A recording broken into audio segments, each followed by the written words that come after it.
एक मित्र प्रश्न पूछ रहे हैं, आचार्य जी, मनुष्य जब मरता है, मरने के बाद जन्म लेने से पहले उनकी बीच की स्थिति क्या होती है, इसके बारे में वर्णन करें।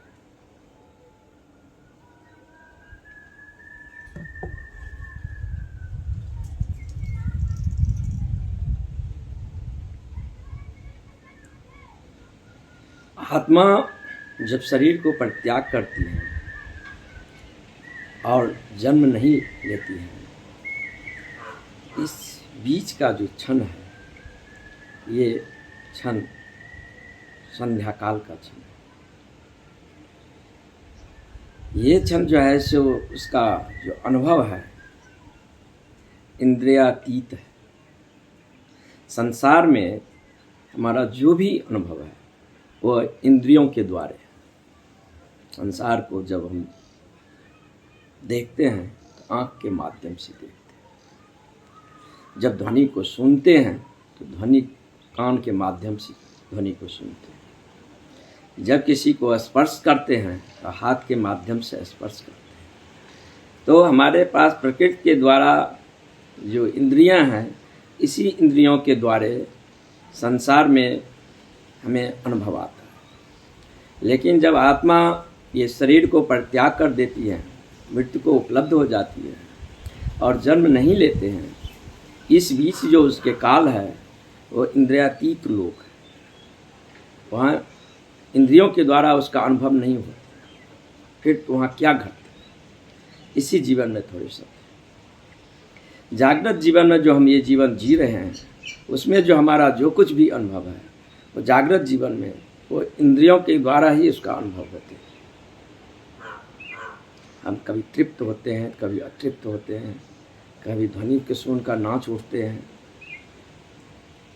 कभी जो है सो अपूर्व सुंदर प्रकृति के निराले दृश्य देखकर आश्चर्यचकित विभोर हो जाते हैं। तो ये जो हमारा अनुभव है ये इंद्रियों के माध्यम से जगत का है। लेकिन जब हम रात में सोते हैं, अब जो हमारा अनुभव जा रहा है, सोते हुए जो हम स्वप्न देखते हैं वो इंद्रिया के बिना देखते हैं। दिन भी जो हम काम किए हैं और वो हमारे मन में संग्रहित हो गया है, मन उसी रिकॉर्डिंग को पुनः जो है सो रिवर्स कर दिया। तो वो जो हम देखते हैं उसमें इंद्रियों का अनुभव नहीं है। ड्रीमलेस क्षण में के बाद जो ड्रीम का अनुभव होता है उसमें इंद्रियों के द्वारा जगत का वो अनुभव नहीं है।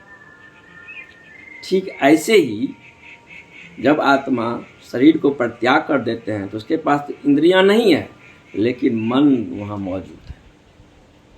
अब वो जगत को जो अनुभव करेगा तो बिना इंद्रियों को अनुभव करेगा।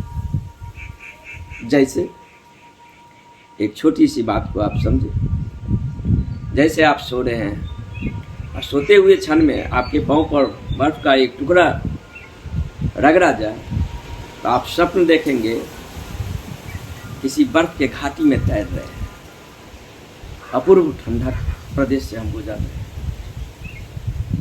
हैं। ऐसा ही जो है सो उस क्षण का अनुभव है।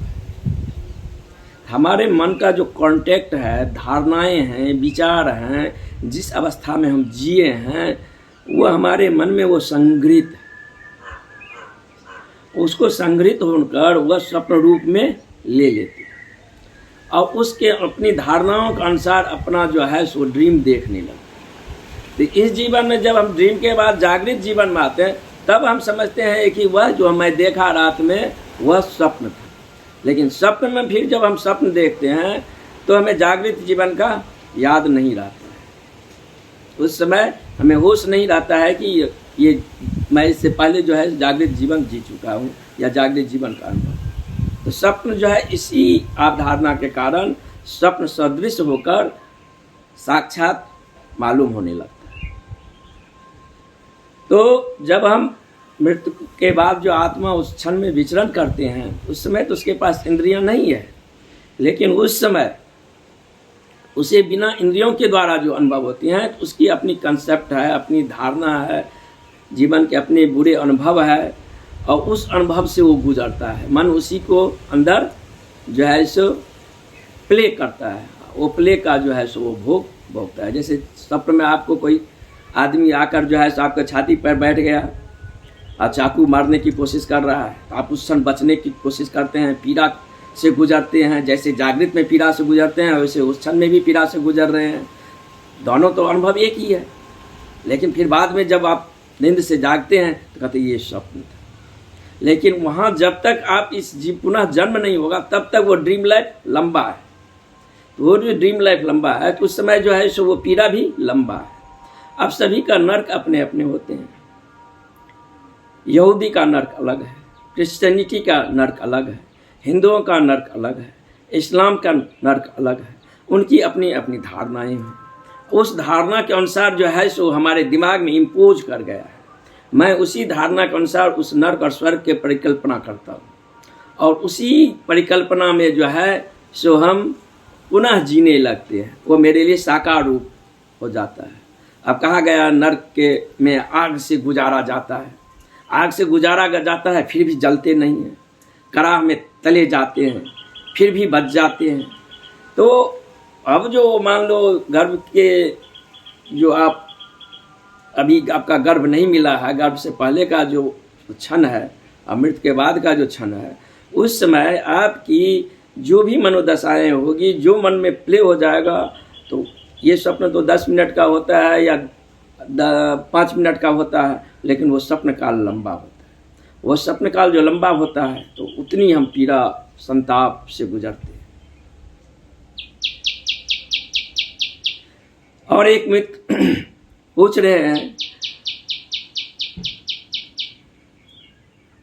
आत्माएं जो हैं सो कहाँ विचरण करते हैं? ये स्पेस मल्टी कॉजल स्पेस है, बहुआयामी स्पेस। जैसे ये कमरा है, ये कमरा में जो है सो आप एक अगरबत्ती फैला दीजिए, पूरा कमरा अगरबत्ती के सुगंध से भर जाएगा। आप एक म्यूजिक चला दीजिए, पूरा कमरा म्यूजिक से भर जाएगा। आप एक कैंडल जला दीजिए, पूरा कमरा प्रकाश से भर जाएगा। जब पूरा कमरा प्रकाश से भर गया तो उसमें तो जगह नहीं होना चाहिए, तो प्रकाश ने पूरा कमरा को आरोपित कर लिया है। जब पूरा कमरा प्रकाश से जो आरोपित हो चुका है, तो उस समय जो है सो अब हम म्यूजिक चलाएंगे तो उस कमरा में तो म्यूजिक को जाना इन ही नहीं कर सकते। कमरा चूँकि आकाश जो है सो भरा हुआ है, लेकिन म्यूजिक जो है सो क्योंकि आकाश मल्टी डायमेंशन में है, तो म्यूजिक अलग आयाम में गति करता है, आकाश को भरता है, और प्रकाश अलग आयाम में वह आकाश को भरता है। और जब हम किसी सुगंधित चीज उसमें जला देते हैं, तो उसने वह भी कमरा को भर लिया है, वह आकाश को भर लिया है, तो वह एक अलग आयाम में उस आकाश को भरता है।